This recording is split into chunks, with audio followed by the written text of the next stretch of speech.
Everyone. Ready to rock and roll. Get that out of your house. You can leave that Chelsea cup. You don't Yeah, it's empty now. Thanks, y'all. Have a good one, guys. Y'all have a great week. So we'll see you same time Saturday next week.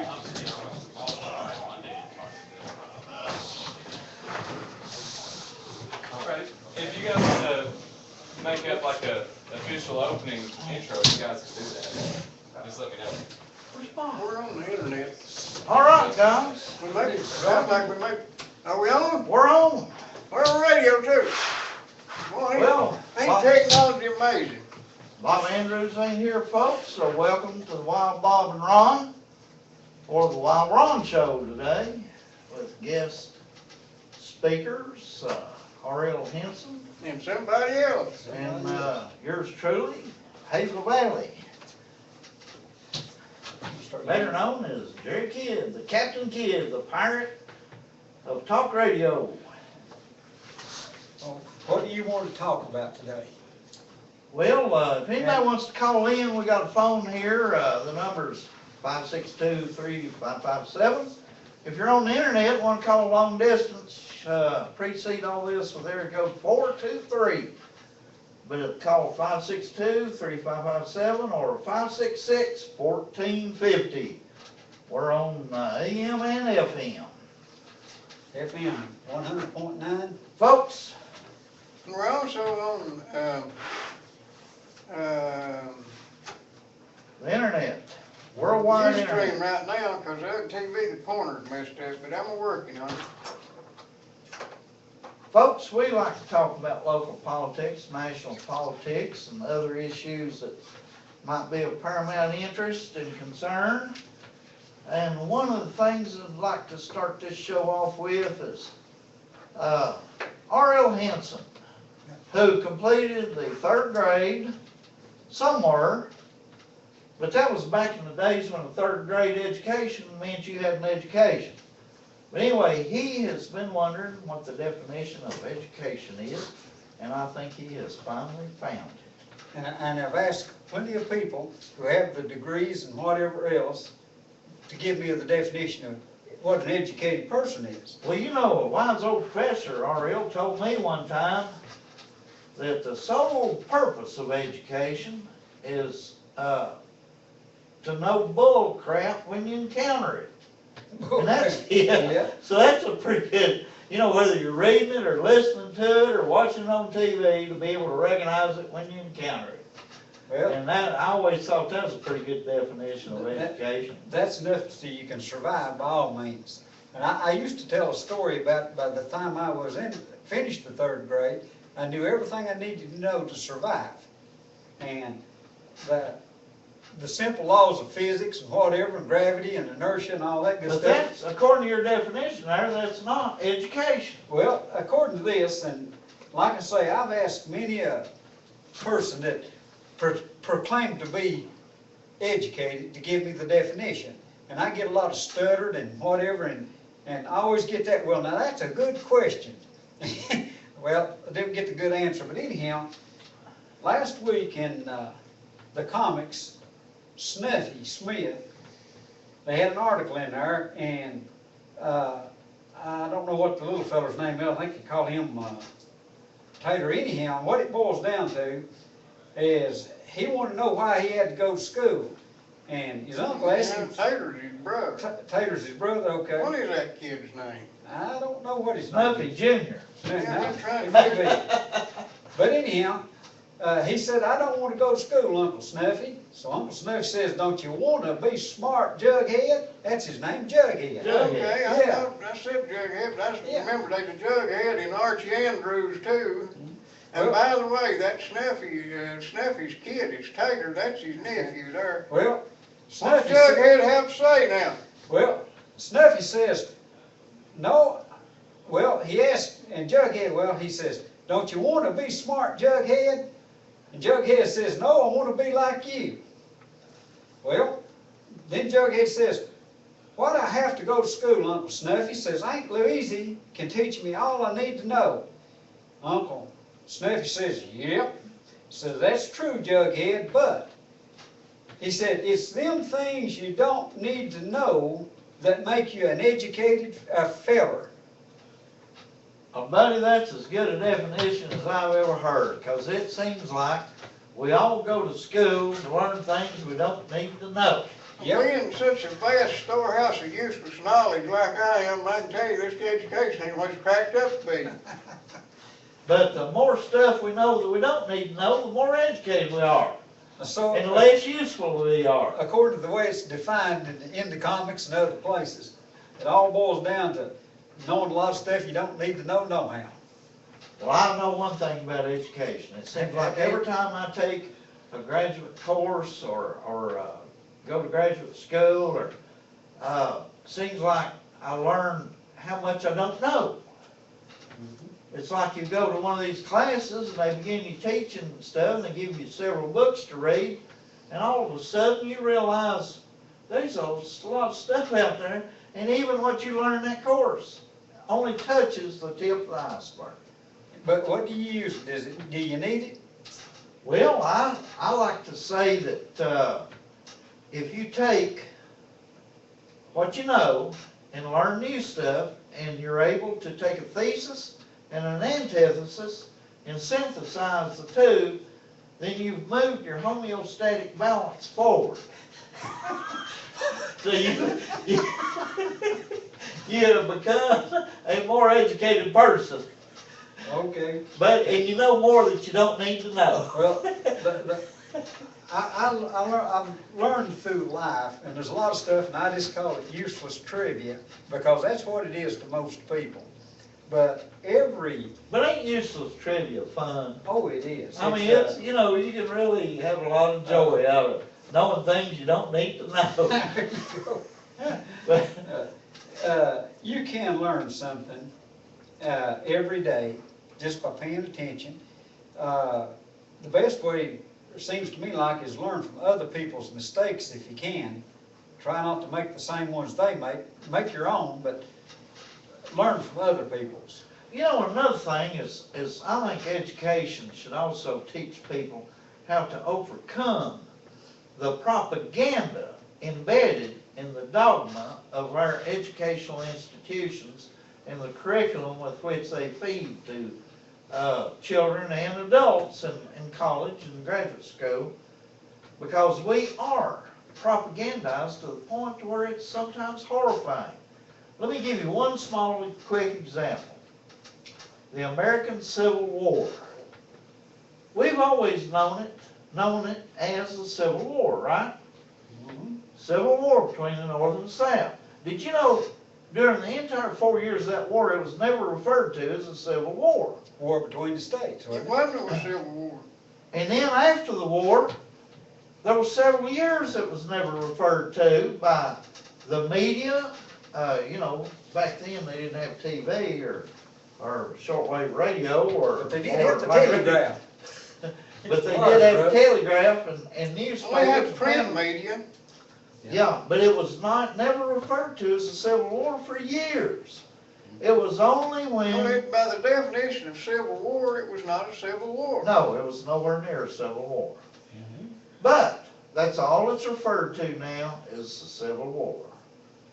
And so that is nothing but pure indoctrination. And it's embedded, and it takes a lot of years of education to overcome the myth that it was a Civil War. You ever buy any canola oil?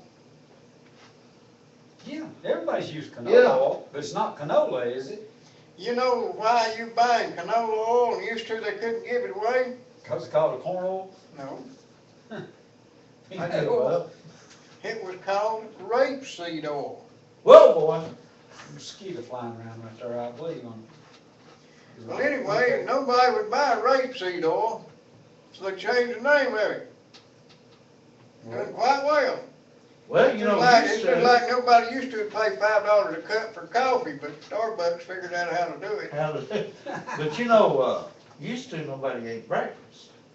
You might grab an old biscuit left over from the night before or something on your way out to the barn or something to milk the cows or something like that. But up until about 1910, 1920s, nobody ever ate breakfast.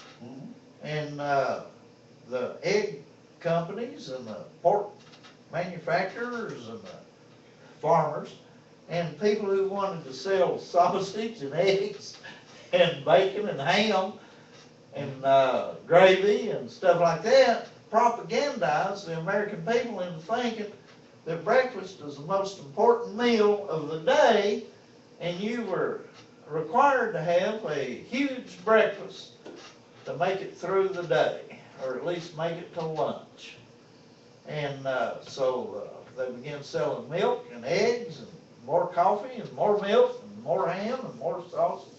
The commercials, that, if you're watching the TV in the afternoons, and I don't know, that's the only time I ever get to watch or whatever, and I try to watch the news, and I'm getting to the point that I can't stay awake during the news because the commercials are so many and so long.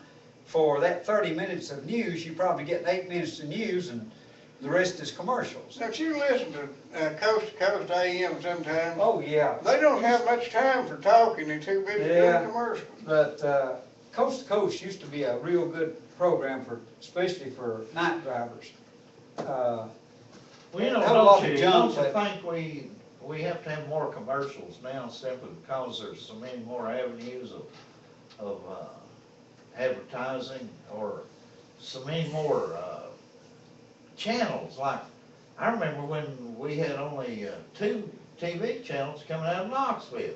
Right? And everybody rooted for the Well, old I remember AFL one. because we didn't get CBS. Yeah, I can You remember when there one? was just one, you couldn't hardly get the other. It Channel was, 6, Yeah, and Channel 6. then Channel 10 came out, and the only way we could get Channel 10 out where I live, we had an antenna on a pole, sitting right in the middle of the yard. That's the only place it'd work. And I mowed around that sucker for years. and when the wind blows, you gotta watch that thing. It serves as a wind vane, and you gotta go out and set it back right. And we could get Channel 26 sometimes, and it was snowy. Do you I remember tried to watch Robin Hood on Channel 26, and it snowed there all the time. do you remember when planes would fly over Yeah, and it Oh, yeah. interfere with your reception? it Oh, still yeah. will if you're using If you, analog yeah. signal. Mhm. That's the way radar works. It picks up any disturbances. Yeah. Yeah. You know, let me go back to say something. This crossed my mind, of course, about the war between the states and slavery and all this other stuff. And what we were taught in school, of course, I guess forgot most of it, or they didn't teach it back then in the lower grades. But anyhow, in the slave trade, everybody seemed to make money off the slave trade. And Except slaves. except, well, And they come anyhow, out better off when they They- would have they been, come- but stayed at home. yeah, if they stayed in Africa, they would still, they would have been, well, like you say, they're better off right now. But anyhow, I asked myself the The ones that question, survived. well, I asked myself the question, how did these white guys go out there in the jungle and capture these They guys? didn't. They did Well, not. that's right, they did not. You know who the first slave owner, you know anything about the first slave owner in America? No, I didn't, never, it may have been George Washington. No, right? no. black man. There was a black black man, man okay, yeah, brought you're first right. slaves to America. Yep. He But- got permission to hold on to his indentured servant for life. Okay, but if you go back, the Africans and the colored people captured each other and sold their brethren to the slave traders. Because that slave trader, he couldn't get off the ship and go out there and hunt them down, because these people were raised in the jungle or whatever, and they knew how to survive. They knew every tree. They knew every Oh, that's tree, a yeah. different one. But anyhow, everybody made money off the thing and whatever else. But I'm sure there was the people who held the slaves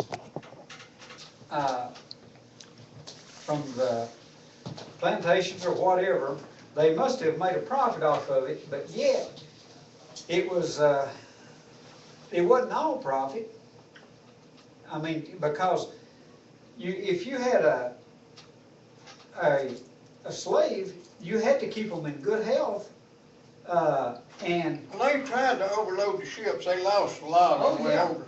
they sure did. Do you know in the last census in 1860, prior to the War of the Federal Invasion, that's what I like to call it, there were more free blacks in New Orleans and in Savannah than there was in Boston, New York.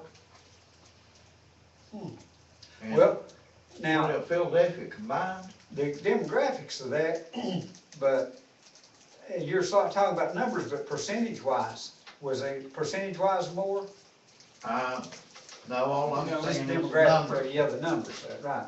Also, there were more free blacks who owned their own homes in New Orleans and in Savannah than in Philadelphia, Boston, New York combined.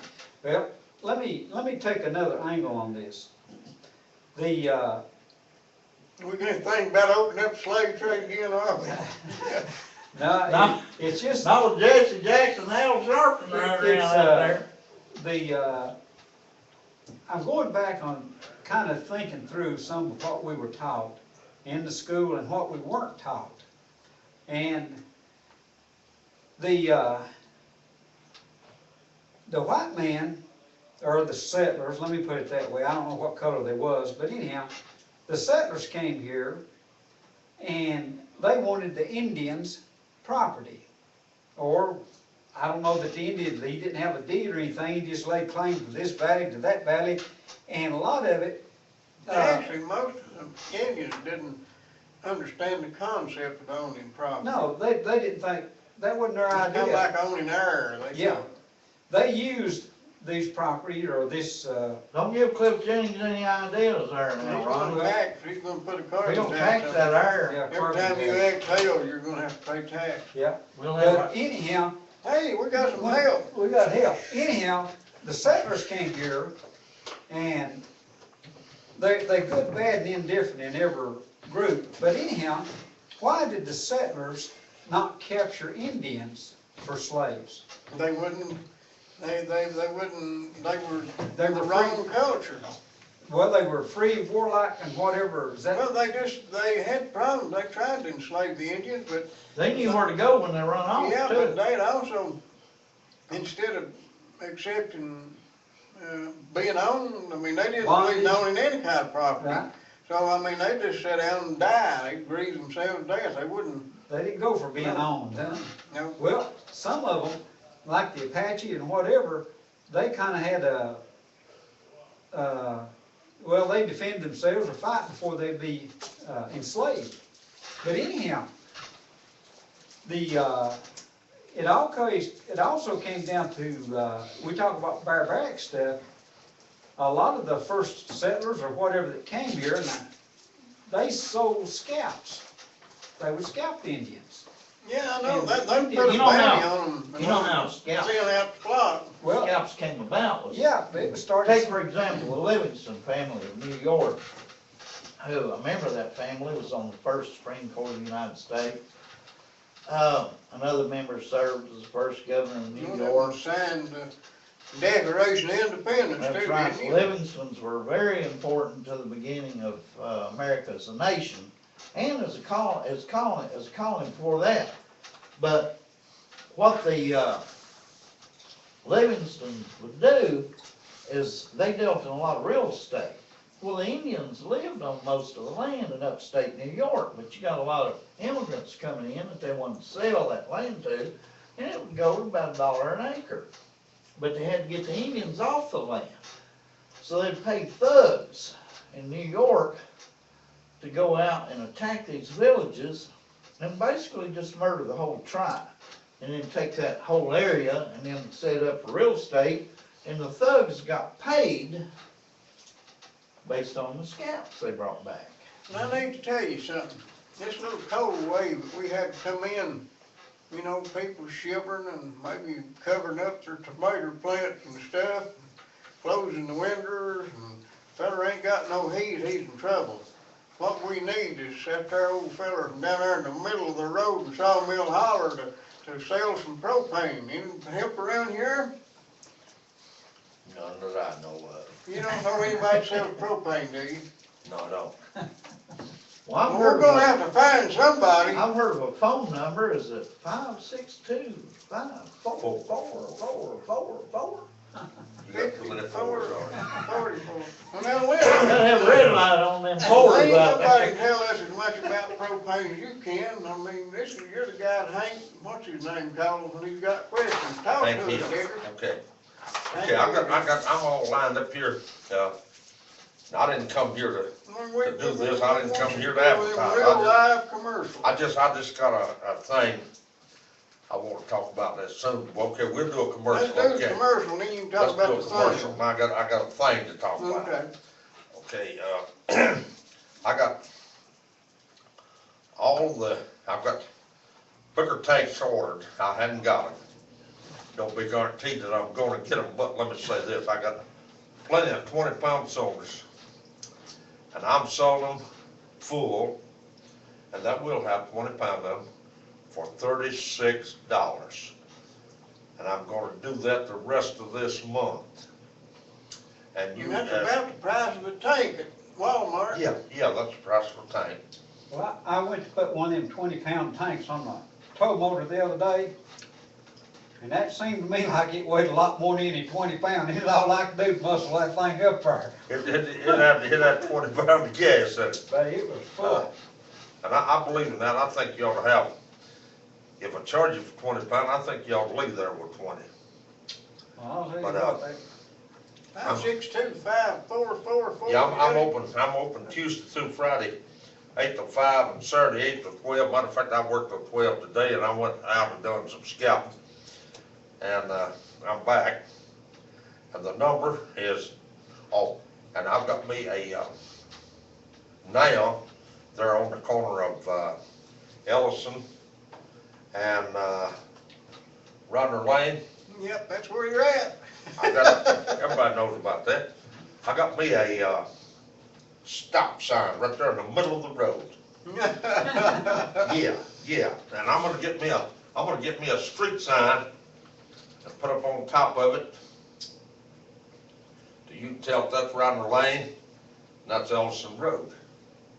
And I'm gonna come into the 21st century with this thing before I quit, regardless of how many people I have to scream You at. know, next thing you know, you'll be wanting sidewalks. We've been Well, waiting on sidewalks down where I'm at now since 1972.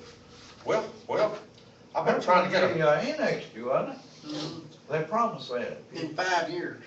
I've been trying to get a stop sign for, since 1984. Well, you're doing about like I did. But I got one now, I got one. And, Cliff Jennings got it for you. no. Yeah, he did. They got me them street lights, he said he did. I think David Young had a lot to do with that too. Probably did. David, you didn't have nothing to do with that either, because I didn't get my stop sign until about 6 months ago. Well, it Now, took 'em- who was in the city hall 6 It months took them ago? a while to get it I don't made. believe anybody was in City Hall. See, they get more done when they fire the city They're down there. administrator Oh, than okay, they do they're- when they're they got not Yeah, one. they down there pinching logs, they didn't have time to fool that sign. No, some Bring of in the other, officers and stuff. some of the other people come out there and put me up a sign Yeah. to get me to shut up and not go downtown. Well, they were picking locks on somebody else's door. I don't know whose door it was. I don't care for whose lock they're picking as long as it ain't mine. But I tell you what I just did. I went out scouting Okay, what'd you find? and, Is this that thing you want to talk about? yeah, this is the thing I want to talk Tell us about. about it. Okay, now William Beard now is coming up, if he ain't already, he's coming up unemployed. Yeah. Okay, now I went down there and I looked at that solid rock that what's that he's been wanting to build on that rock down there? It's a tourist, Convention center, Convention lighthouse. Okay. Now, William Beard can get into this here incubator thing I don't even know where it is, so I can't get into it. It moved. Yeah. Yeah, they moved it and I can't find My it. question is when that guy moved it, he took a new job, took the incubator with him. Yeah, that's what I thought. Is he being paid for 2 I jobs wondered now? about that. Yeah, well, let's not worry about that. John Brown turned out to be a lot smarter than I thought he was. It's an incubator for him, man. Yeah. Let's not worry about that. I got to looking, and that would be a good place. Now, William Beard is unemployed, so he would have full time to get right up on the rock and build this beautiful. Well, all that kudzu up, my daddy upset out. Yeah, but now wait just a minute here. Now, I've done some studying on that. And the, Goats. no, Kudzu kill butter. them goats, eat them goats if they get to eat that kudzu. Let me tell you something. The Japanese say that is the most nourishing that there is. We ain't got enough Japanese to eat all that. Yeah. Now, all he can do, now wait One of just, Hispanics And will we're eat gonna have to get some of kudzu. them, maybe some of them cause the borders, so they keep up that kudzu. now, We all, put some jalapeno peppers in, I bet them Hispanics would eat it. now, all we gotta do is we gotta get this here thing a-going up on the big rock. Yeah. And then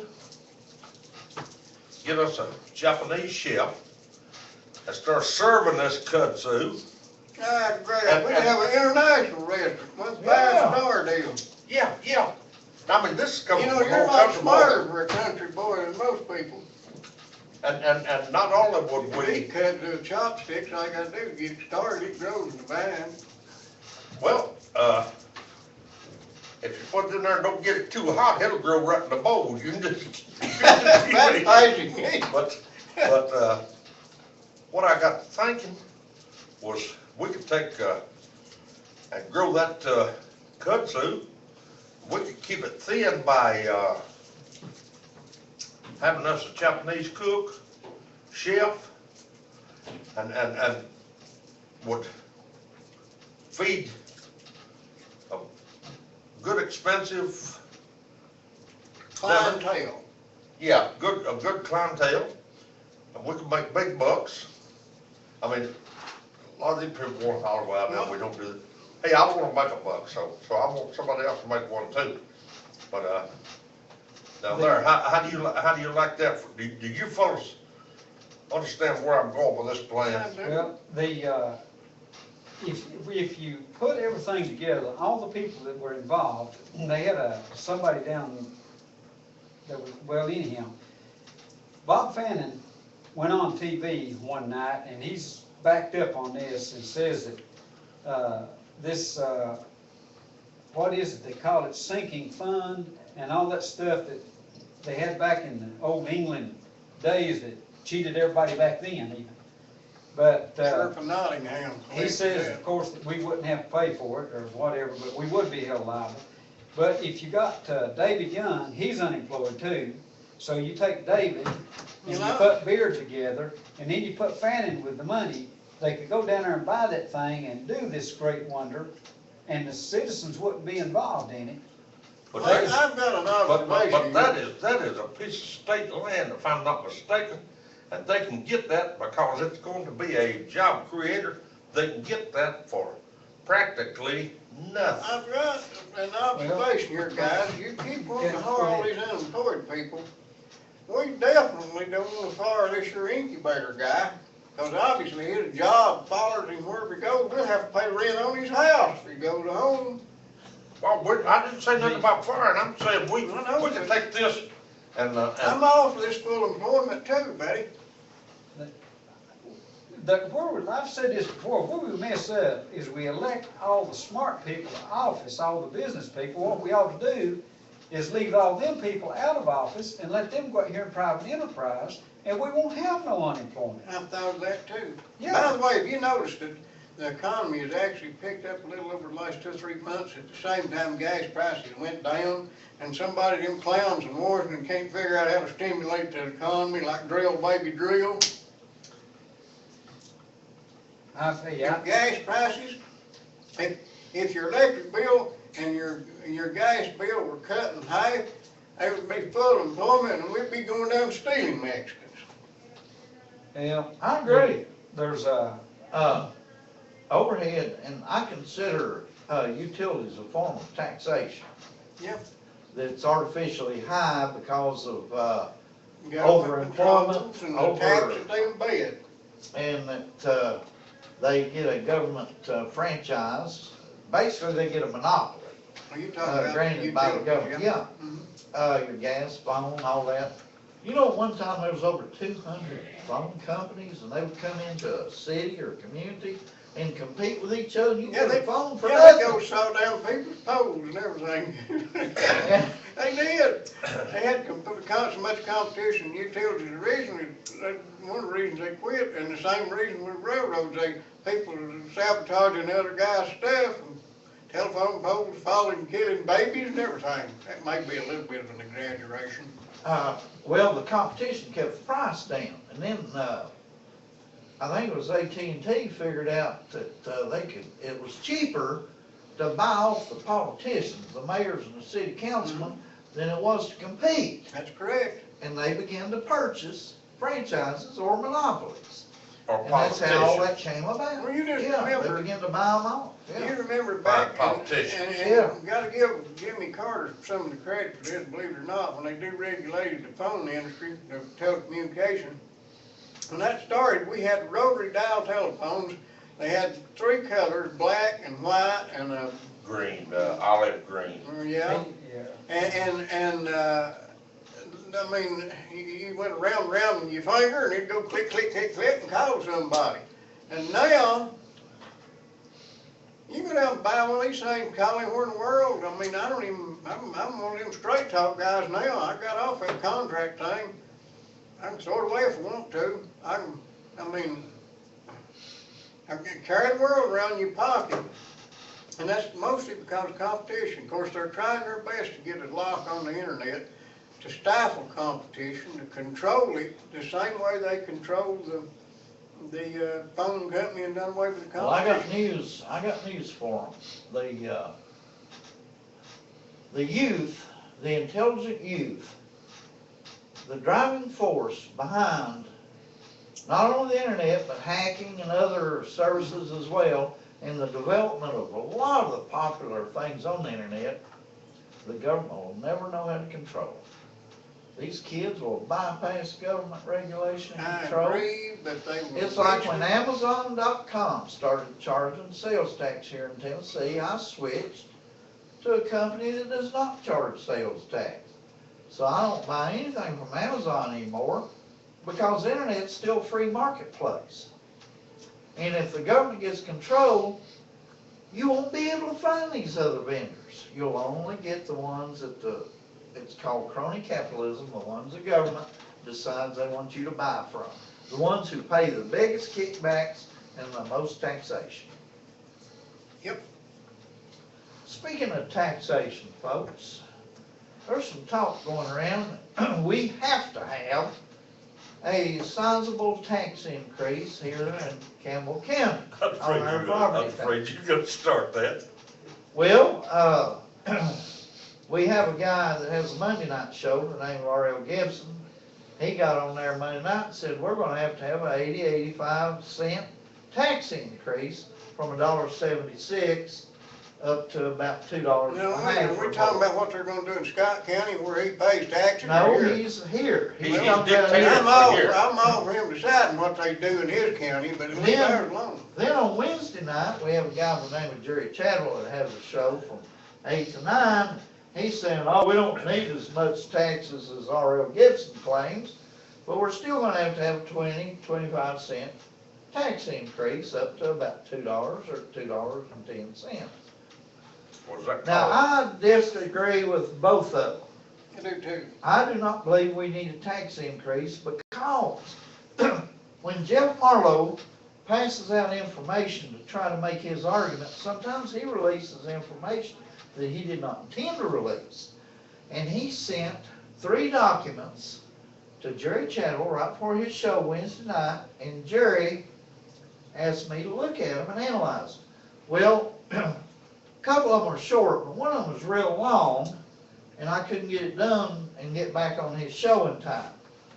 And, but what that document was a listing of the revenues in Campbell County for the budget year 2013, 2014. Now, it gave the projected, when they set the budget last year, in 2013, fall of 2013, they set projected need of $61,100,000. More than that came in. $61,400,000 was realized, and he listed every single revenue. But I went on the state comptroller's office website. They said we had a revenue of over $75.5 million, which is $14.1 million higher than Jeff Marlowe said we actually had brought in. Well, that's just a hiccup in But the Marlowe's grand scheme. we brought in 300,000 more than was brought in, or that they said we needed to bring in. So we brought in more money than we needed. Now he claims we've got 750 to $1,000 to $1 million shortfall, where we actually had an excess of revenue. And if we can find this 14.1 million that the state comptroller says we got, then we don't need a tax increase. We could have a sizable rebate. Decrease. We could have a Decrease. 25 to 30% rebate, Or like companies pay stock we could, stock dividends. They could pay us a dividend. we could retire part of our debt too. We could put that You 14.1 put that out there. million.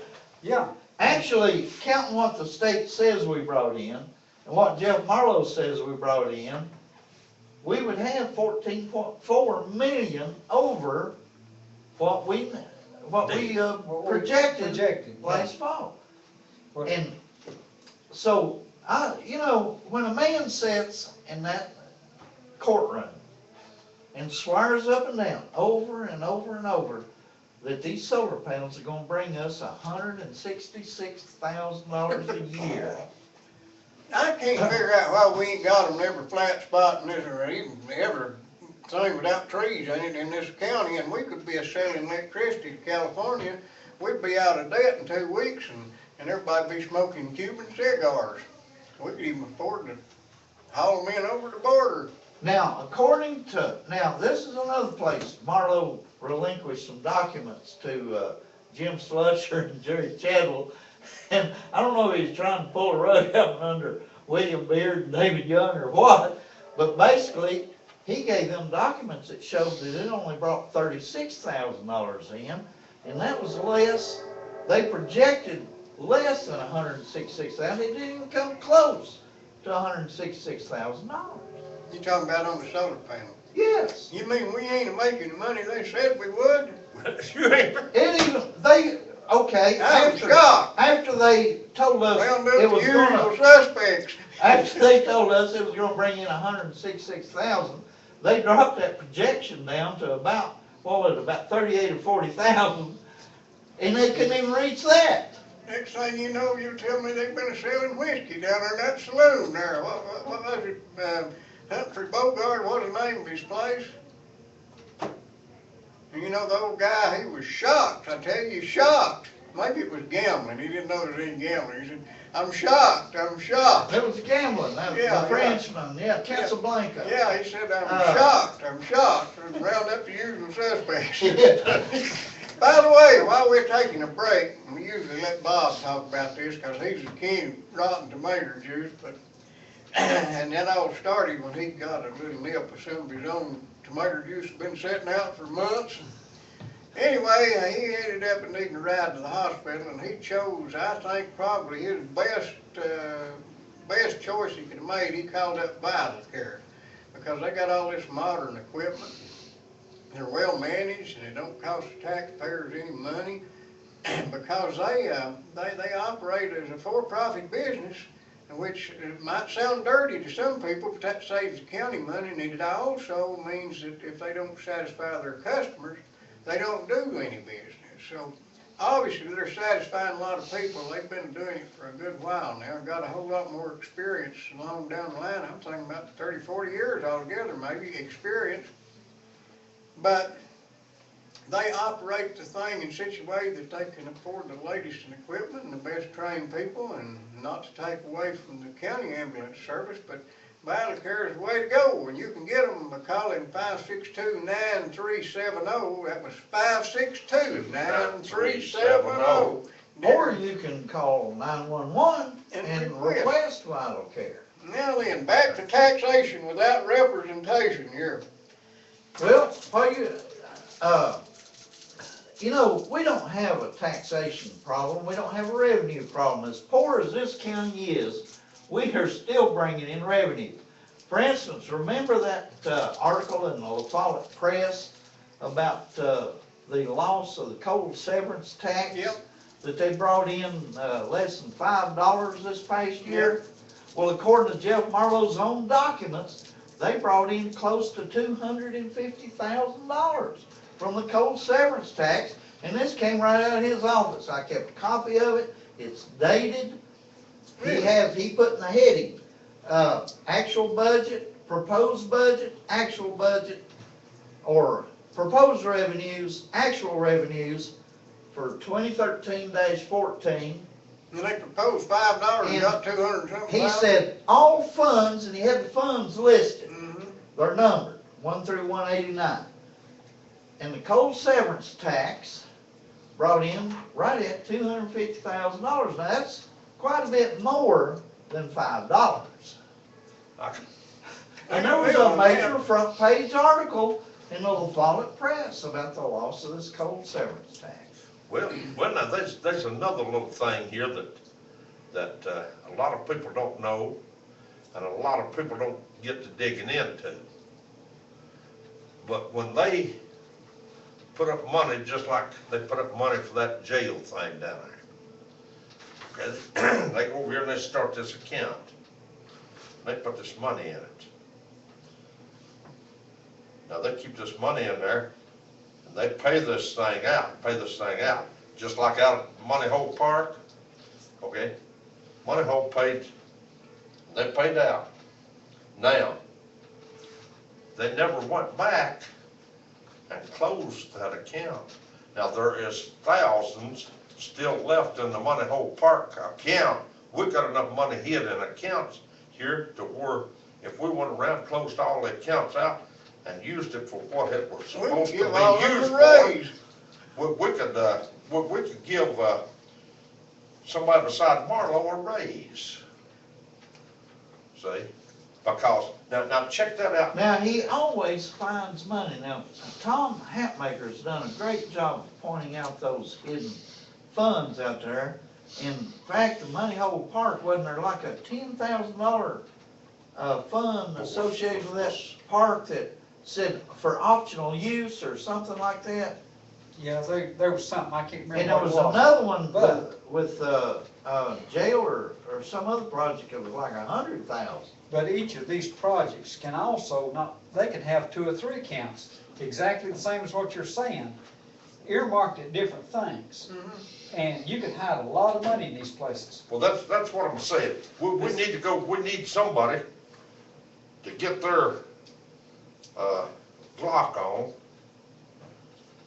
and go and start rattling these accounts out and taking this money and building and redoing roads and building roads with it and satisfy these people that want roads worked on.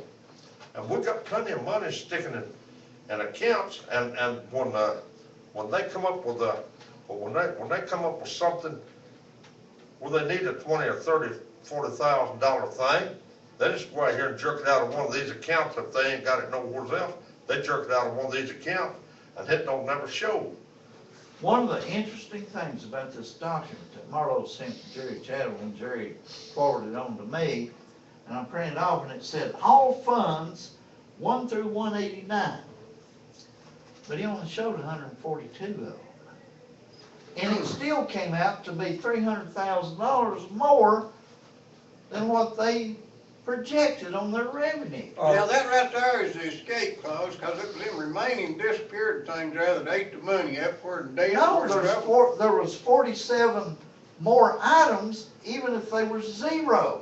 And these items. We you're still were talking- 300,000 over. But if those other 42 or 47 items was more revenue coming in, he wasn't showing it. This, what you're talking about, the 1 through 189, these are. But he only showed 142. Okay, yeah, but let me go back to this so we understand. That means that there's 189 sources of revenue. Sources of That's revenue. from wheel tax, Everything. everything. Dog tax? Everything. There's 189 sources of income. And he only That's showed interesting. 142, and it was still $300,000 over the projected amount. You know, So when a state auditor or state comptroller says we brought in over 75.5 million, Marlowe says we only brought in 61.4 million, which was still above their projection, and he don't show 47 categories of revenue. But there's, somebody needs to do an audit down there. This county commission, now I know Marlowe, the way he operates, he's gonna walk right in there and say, we're short of money, we gotta have a tax increase, you guys gotta vote for this. And if this county commission is anything like the last one, they're gonna vote the way he tells them to vote. Regardless of the fact let whether me he show you tells the another- truth or let me show you not. another thing, too. Let me ask the question. Who's running this county? The Marlowe. county commission, the county The commission county commission's supposed to. or is Marlowe running it? The county commission is If I was supposed on the to. county, if I was on the county commission, he'd come there and said, now we're gonna have to have a raise because we're gonna do this. I tell him, you may not get no Let me raise. tell you fellas something, just kind of refresh your thinking a little here. Back when J. Edgar Hoover was running the FBI, he stayed in there, he had a deed to that office. And the way he kept the deed to that office is he had the dirt on everybody that had any authority to get rid of him. And they didn't get rid of him, he was ready to go home. Now that happens in other places. Practically died in office, didn't he? Yeah. I got one more question, and then I'll just hush and let you fellas talk, but, we've got a new bridge going in down here on Beach Street, and they've got some of that free money, that free tax money, it didn't cost nobody anything, they're gonna tear that other bridge down and build another back if they can get a ball big enough to knock it down there. Did you But see? what I wanna know is this new bridge gonna be in competition with the Calvin Hump Bridge, is it gonna have its own hump? Of course. Did you hear what the mayor said about that bridge, the old bridge? Well, I read it in the paper, read it He on. said, it has no handrails. Yep. Now, I've been driving across that bridge now for almost 25 years. What are those metal objects on each side of the bridge? It runs the full length of the bridge. I don't know. I wondered about that too, that's clothesline, I think. Are those clothes, and why aren't anybody hanging clothes out there? I don't know.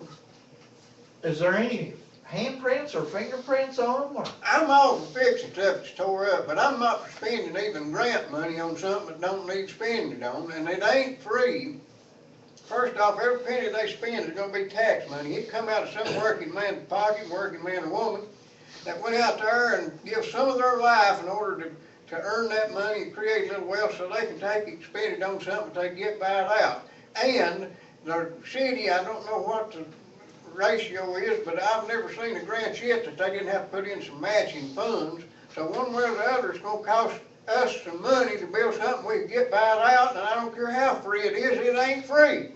Did you know Beach Street is what I call, what is them roads they call, alongside the interstates, access Secondary. roads? Secondary roads, access roads. Beach Street kind of reminds me of an exit. Did you know there's 5 four-way stops? And Beach Street only runs, 2-3 miles, about 2 miles? 3 at the most? There's 5 four-way stops on Beach Street. What is the purpose behind that? Beach Street, you should be able to run right through Beach Street We used without. to have some red lights on it where they replaced them. But four-way stop, you don't need a four-way stop every block. No, you use a two-way, but they people run over each other. Yeah, I'll tell you what, Knoxville, I used to drive where I lived and drove to school when I was living over there and going to UT. There was one road I was on, there was 2 three-way stops on it. And the thinking was, when you're going uphill, you know, they wouldn't make you stop. They'd let everybody else go, but you could go straight ahead. There was a three-way stop, and I don't know how people kept getting killed when they went to visit Knoxville, because it took some getting used to. And it was quite handy in the wintertime when the roads was icy and you was going up that hill, you didn't want to stop. Well, I'll tell you what now, with, access roads and back roads and whatever like this, like what we're talking about, a four-way stop is really the most efficient way to handle traffic, providing people know how to use it. Mhm. If they know how to set it up and use it. Well, we it's got one of the enough best of them ways. to practice on. Okay. We should know how to. All your traffic turning right is, you know, is pretty good. It's only your left-handed turning traffic that runs into any conflict. But let me show you another. But we thing. don't need new bridge on the street that we got 5 four-way stops on. There's another thing. In the state of Tennessee, if you've got a motorcycle and you pull up to a traffic light and that light is red, you can sit there till it's clear and you don't have to stay. You can run what's called run the red light. If it's red and you pull up with the motorcycle and you wait for the traffic's clear, you take your chance.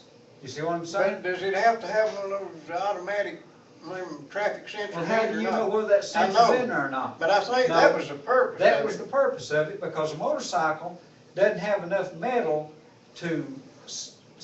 for the sensor to pick it up. But now I know places you can take a claw hammer and run across it and make them, some of the sensors work. But I got a question. If a motorcycle can pull up to a traffic light and it's clear and he can go, why can a car not do the same thing? You pull up out of the traffic light and it's red and there's nothing coming, why can a car not do the same There's one thing? reason that Okay. stands What- out in what my do you know? mind. If I'm out there and there's a traffic light red and this guy in this semi looks and don't see me and runs over me, I'm dead. Yeah, But if that motorcycle runs over me, he's dead. But here's the thing. This puts it back to you being responsible for your actions. I agree. Determining whether if you can't determine whether the road's clear or not, maybe you ought to get run I over. know, but that's not the point. If the guy runs the red light, he don't see me and runs the red light. No, I'm not talking about running through it. I'm talking about coming up and stopping. I know, and then Okay. he looks and don't see me and he's bigger than I am and runs over me, I'm run over. But if he's a little bitty fella and runs over me, he's run over. Well, You know, tell me, Okay. if we're in America, What about- we're in America, are there no stop signs or yield signs? in America, Yeah, On the interstate. at the end of your driveway. but, Where's the least number of accidents in America? and we got to get that changed. We got to At get, the end of your driveway. we've got to get a stop sign at Because every people driveway. are responsible for pulling out of their own driveway. You stop, you look, you make sure it's clear, and you pull out. Now, where's the most accidents occur in America? The Where traffic there's the most traffic lights. lights. Especially if them traffic lights don't match each You other. remember when the interstate collapsed and the city turned off the traffic lights to keep traffic flowing? And Bob and Ron had a TV show. We called in and said, you notice Yeah, if they well, turn it's the right. lights off, there's no traffic jams, there's Yeah. nobody, no accidents, everybody's getting in and out. Everything is working perfectly without the lights. I'll be darned if The next day. they turn Stanfield and went down, turned them on the very next morning. I can't stand for non-government, can't stand for non-government, non-regulation to work. But if you're sitting in a traffic light, and I see it, whatever, I try to count the vehicles a lot of times at traffic lights, see how many is sitting, and it's easy to count 18, 20 vehicles to come to a dead stop, and there's no cross traffic, and you're just sitting there, them engines are running, and whatever else, and of course, you gotta get up your momentum again, of course, you still have to stop. But if the traffic's clear, and We gotta go.